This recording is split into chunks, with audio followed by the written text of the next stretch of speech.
Hello everybody. Wanted to do a little demonstration today in Mayport, Florida. Actually one of my favorite places in North Florida.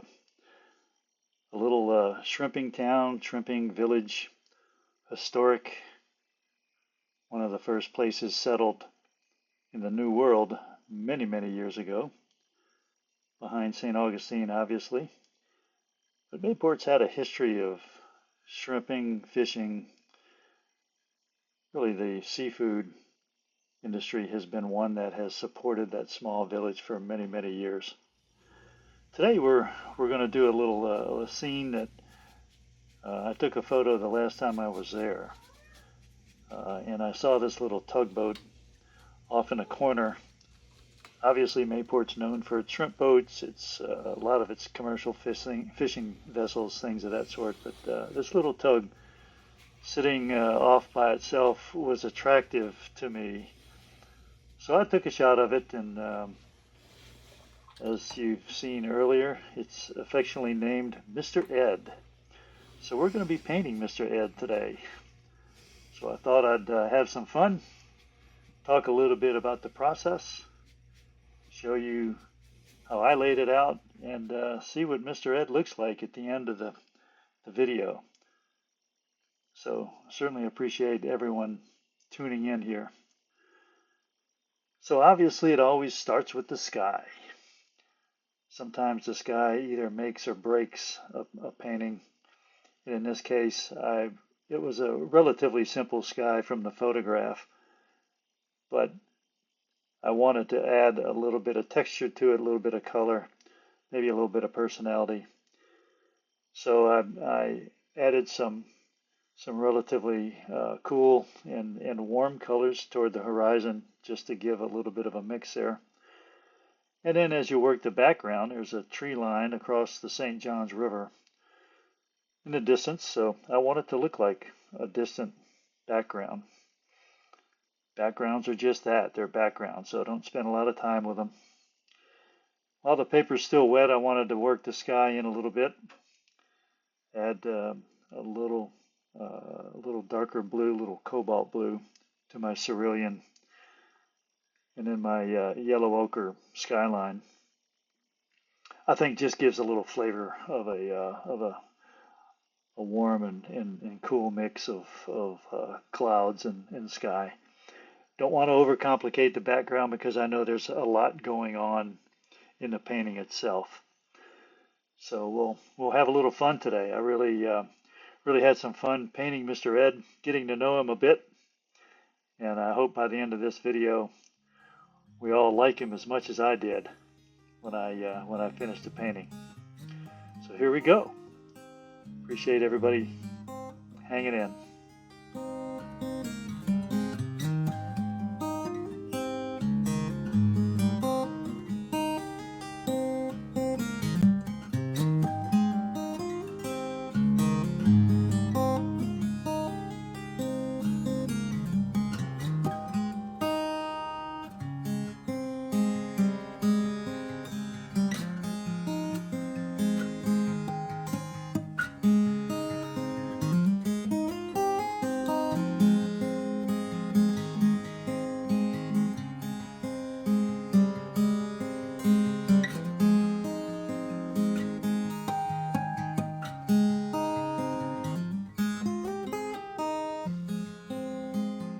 As we talked about the background being just that, I wanted to add a kind of that distant, very, very light touches of green and blue mix. Again, just to make it look like a distant tree line. I think it'll work out. As we look at the final, there's going to be a strong foreground, an interesting middle ground with some of the existing shrimp boats. They're parked a little distance away from Mr. Ed, but just want to work this a little bit and see where it ultimately ends up.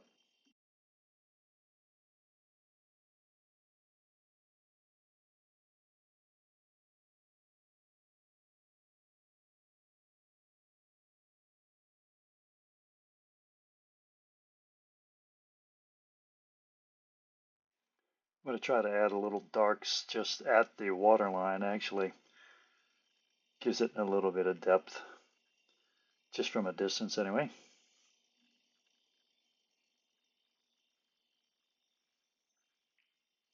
Also, as I look at the sky, maybe I'll do something a little more with the clouds. Well, it's still a little damp, so I thought I'd probably dab some of the color out just to give some soft cloud cover sense to it. Then, as you'll see a little later, I'll come in with a little bit of darker lavender colors just to create somewhat of an edge effect on those clouds. Again, don't want it to get really too busy, but I thought this could add a little personality, a little more personality to the sky. Then I go back and work. I want to catch that horizon line while it's still a little damp, and I'll work that a bit. It's also a time to kind of keep the edges as clean as I can, and maybe even dab a little bit of the edges, give it a little bit of distant atmosphere. I never know what's going to be happening around those shrimp boats. There could be some smoke, there could be some activity, those guys firing up their diesels, whatever. But I don't want it to be really too defined where my middle ground will be dominating the image.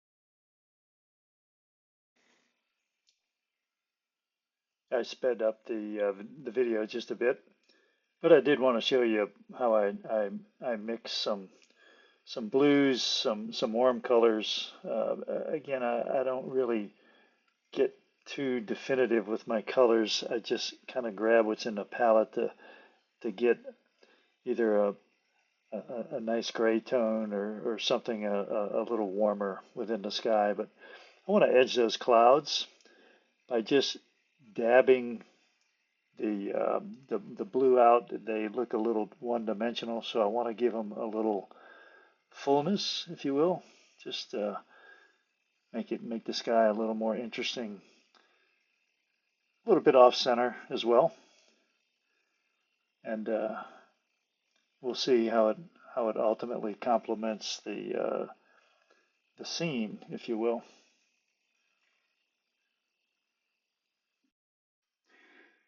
Now I want to work a little bit with the middle ground water. So I grabbed a medium-sized mop, mixed in some green and blue. The water around Mayport has more of a greenish brownish tint, more brown, in the harbor areas, in the inland areas, but overall a little bit of that green color. So I mixed up what I thought was close. I want to keep the middle ground relatively light, but I do want to add some texture to the water as it gets a little closer to the tug, to the foreground tug, actually. I'll be a little careful when I know I'm going to be covering that front of the tug's going to be darker, so I'm going to be covering it. So I'm not too concerned with some overlap, but I do want to bring the water in and start working with some foreground textures once I get this laid in.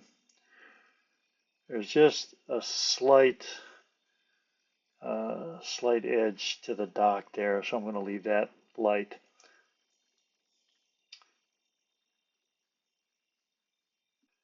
I want to bring the photo back up just so everybody gets the idea, the reference. You can see where I'm trying to go, and a lot of people talk to me about, hey, how do you transpose your photographs? Well, the one thing I don't do is trace. I try to just take a photo and draw it freehand. I'll look at proportions, I'll look at the image and try to get as close as I can for the watercolor. To me, that immerses yourself into a subject. You trace and it becomes one-sided. You can focus on your colors, you can focus on some of the nuances of watercolor, but I love to draw, and I think drawing and having that ability to draw is a definite advantage when you paint.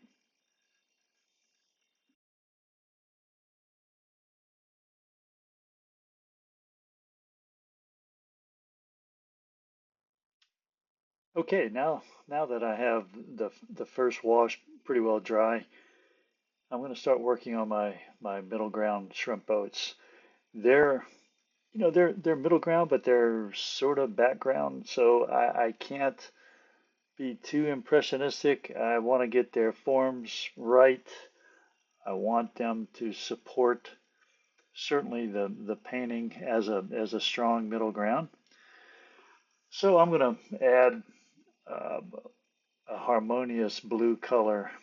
There's three boats that are lined up, if you noticed in the photograph, and I'm fudging them just a little bit, but I know I want to get three of them in there, so I'll I'll get a little more detailed, maybe with that center boat. It's not a shrimp boat. There's a shrimp boat. There's a little bit of a commercial boat and maybe a bow of another shrimp boat. So I'm going to show some of the infrastructure as I work that that middle ground.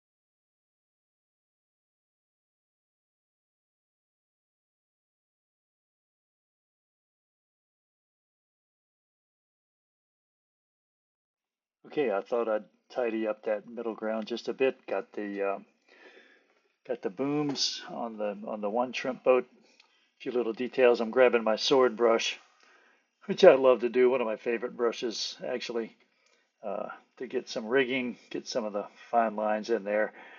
You know, I always say the busier you make something look, and you don't have to get detailed, but you make it look busy with some controlled detail, I like to call it. I think it gives a really nice impression to a painting.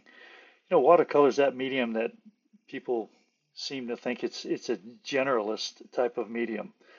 You just get close, but you can get very detailed, and I'm one to have to fight the fact that I love detail, but I also enjoy the nuances of watercolor and using it to a greater level of detail when and where most appropriate.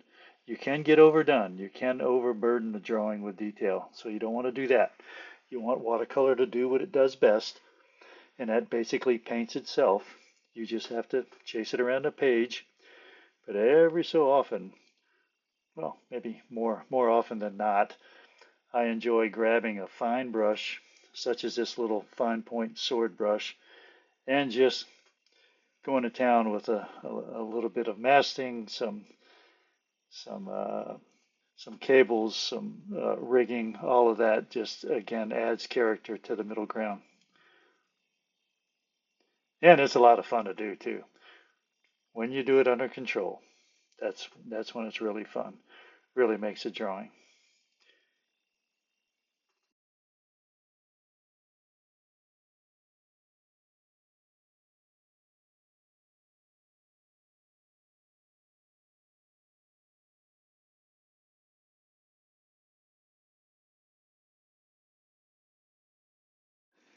Okay, so here we go with the star of the show. Time to get the Mr. Ed here.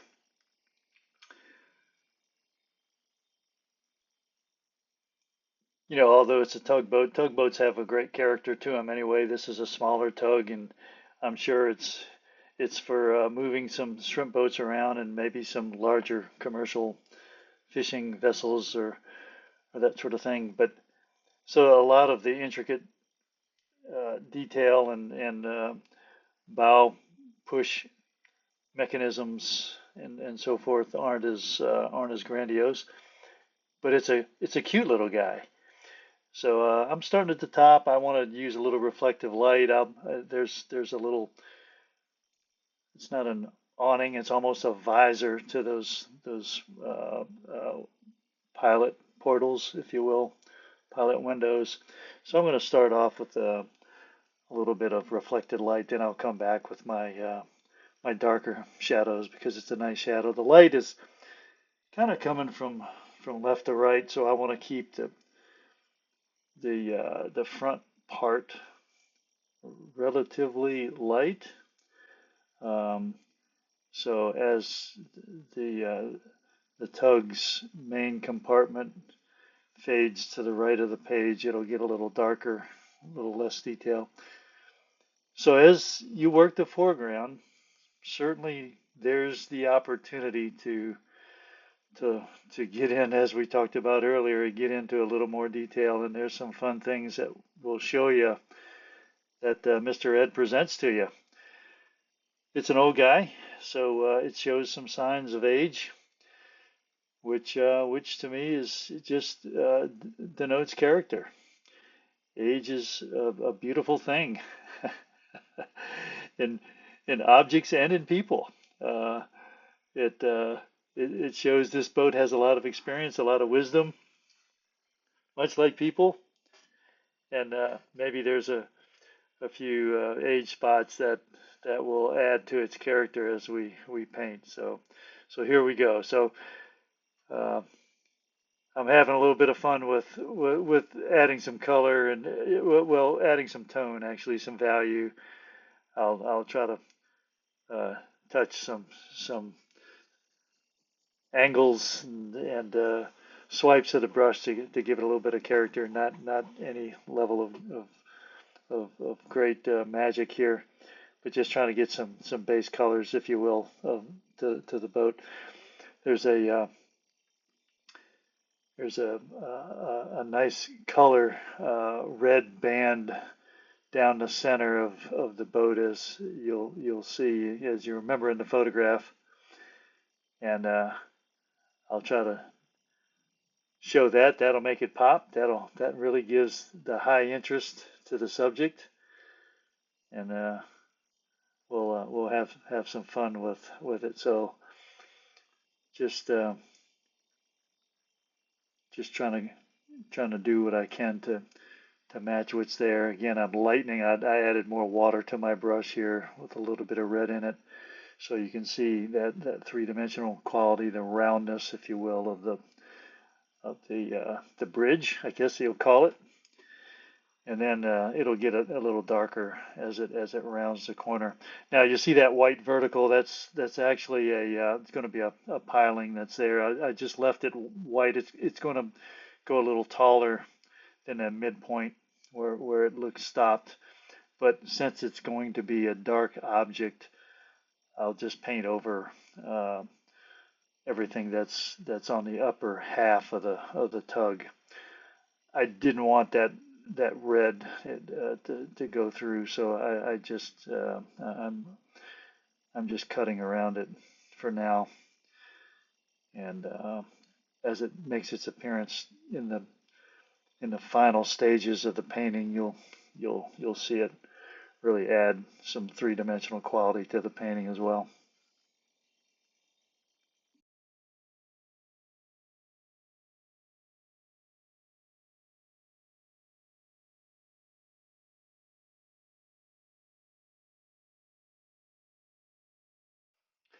So as I move into the hull, it's really a dark navy blue hull. And being in the foreground, it's as we talked about earlier, it's a very experienced little tug, so there's a lot of wear and tear. I'm still cutting around that post because that post is going to be a different color, and I didn't want that blue or red coming through. But this is where it's kind of fun. The foregrounds are fun because you have to get to a level of detail. You don't, again, you don't want to overburden it with detail, but I love weathered, whether it's buildings, boats, the characteristics of age is really fun to depict in watercolor. There's a number of things you can do to help with the texture. Certainly you can add some colors, you can add some spatters, you can add a variety of mix as long as the paint is still alive, and if it's wet, it's still alive. So there's some things I'm going to be doing here that will add some definite character to the foreground here.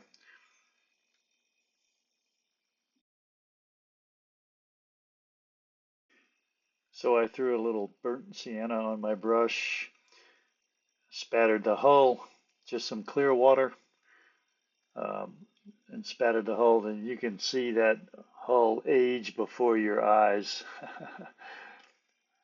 This is where it's fun.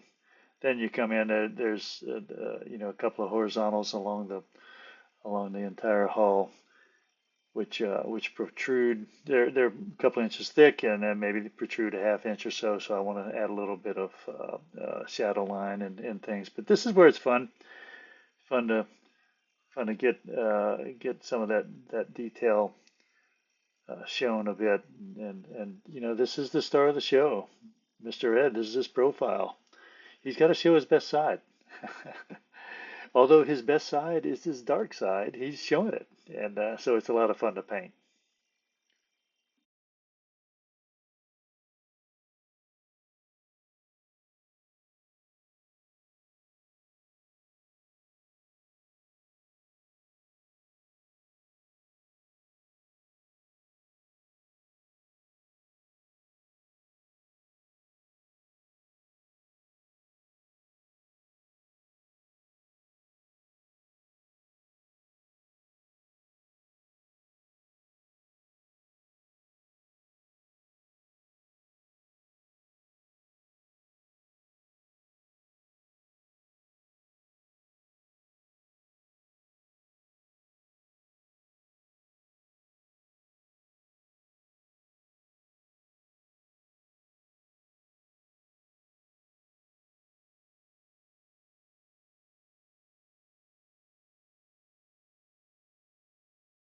You can see the three-dimensional quality of that hull uh, begin to take form as I paint along the post.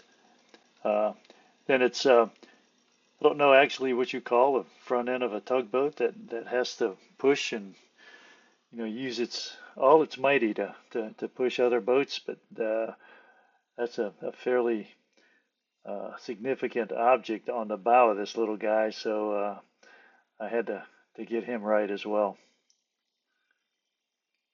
Now I'll start at the top, do a few details, and try to get the top part of Mr. Ed taken care of. There's lights, there's uh, various spotlights and antennas, and there's one center antenna and things. So I'll get them squared away, get that top done, and then I can work the rest of the hull and get some of that foreground squared away as well.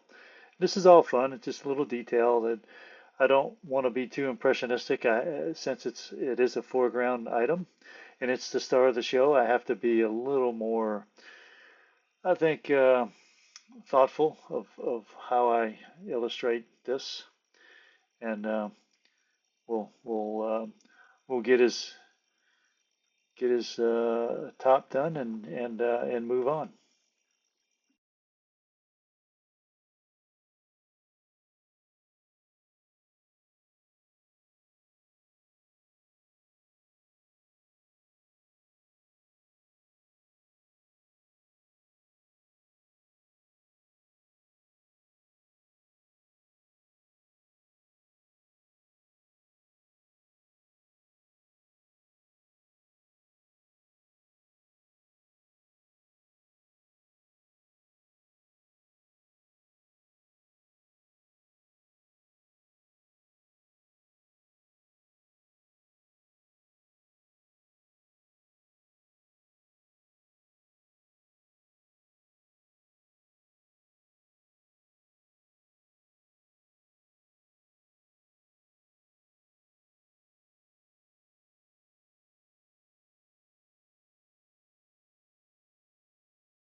yeah, I'm taking a little bit of time just to touch up the windows. Not only do shadows and things add to the three dimension, but windows really add a depth to any object, whether it's a building or a boat or whatever. In this particular case, I wanted to get some of the deeper shadows up close to the top, and then show a little bit of the transparency of the certainly the glass in the window. So that's kind of fun. There's a connecting dock in the mid ground as well. So I could have put it in a little earlier, but I'll get to it now. It's got a few nice little qualities to it. Not only does it define a little greater horizontal connectivity to my midground, but there's a light fixture and there's posts to tie up your shrimp boats and other boats and things. So I want to get that in, and I'm going to come in and hit some shadows in my midground shortly as well. So that midground will begin to pop, and then I'll move on to finishing up Mr. Ed himself. So this is where I want to get the midground pretty well complete.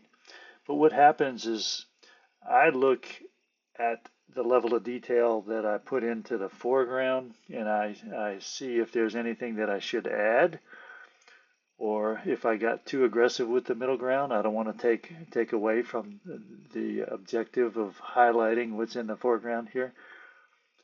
But I think in this case, anytime you're dealing with boats, there's not a lot of definitive detail in those midground boats. So some nice dark uh, water reflections show pretty well there. So you can see I'm just adjusting the shadow a bit. It looks a little dark now, but again, as I continue to layer, that's when I go back and start adjusting the supporting cast, which is the midground elements and certainly some of the foreground details.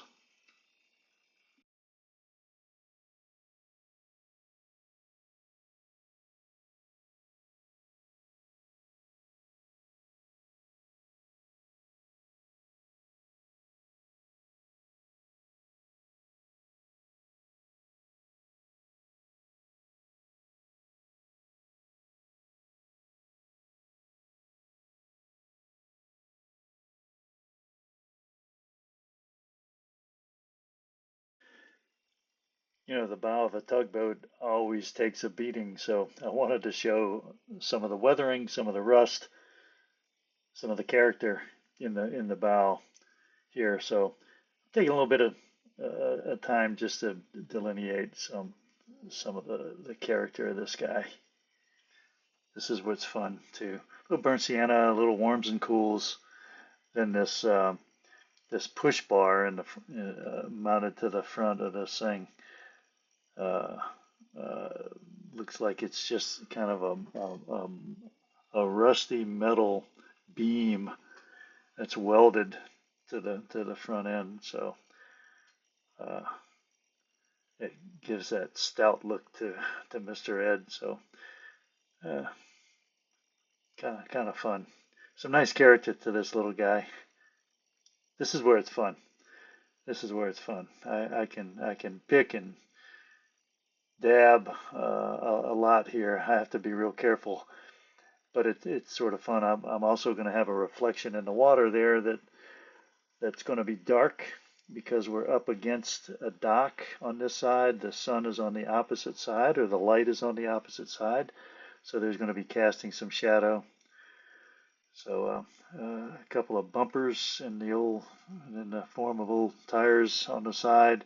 That's going to ultimately disappear, but I wanted to get the location in, and some of those little details as we continue to bring Mr. Ed to life here.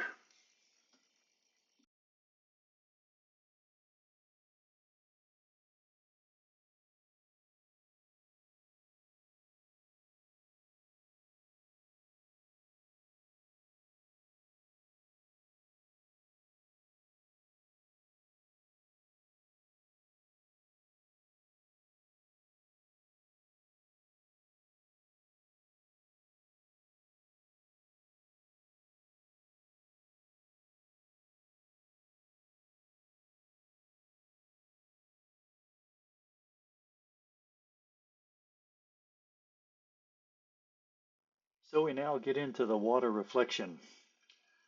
It's going to be real dark in here, and I purposefully kept the water light because that's how I want to show this little guy sitting in close to his dock. It's pretty dark according to the photograph, and I wanted to show that, but also wanted it to blend with the water and look like it's sitting in there, you know,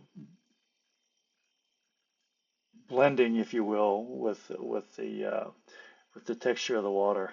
That's why I'm working myself up into the hull and then letting the paint get into the foreground water. I like that. I like that bleeding kind of feel that water only watercolor can bring. That kind of brings some life. And again, this is where it now begins to take shape. Really like that blending of the hull with the foreground water, keeping it alive. A little bit of mist, and I'm getting pretty dark here, which I begin to question, but it does lighten up after it dries, and so that gives me an opportunity. I'm noticing that it is a little dark, so I want to get back and add just a little texture to that water, a little bit of color, so it doesn't look too out of place. As the water gets a little closer to the subject, it'll get a little darker. So I'm trying to work uh, that in as well. Then a few touches around the hull as we continue to add the character. So it's getting there. It's I like the direction it's going, the shape it's taking, and again it's fun, dealing with some of the nuances of a steel hull and the character of a steel hull in an old tug. So we'll see how it continues to develop. So far, so good. So now it's time for a few little highlights. I love to use a white gouache. There's a rope that's tied to that big post to the right. It's a white rope, so I take a couple of practice strokes and then just go for it and tie it around a couple of loops. There's a cleat on the bow of the hull that this thing is connected to, so another little rope behind that post, so I'm going to show that as well. Those are some of the details. Man, I love that. Uh, that really makes this sing. So on the sunny side, I'll throw a couple of highlights using the white. You don't want to overdo the white, like everybody says, but it is fun. When you look at any subject, there's little details of light that a white gouache works real well to bring out. Yeah, I'm a purist, but I'm not that much of a purist when it comes to watercolor. I love using some touches of gouache, but again, as people warn, don't overdo it. But that continues to bring a little bit of the character of Mr. Ed to life. So we're getting close.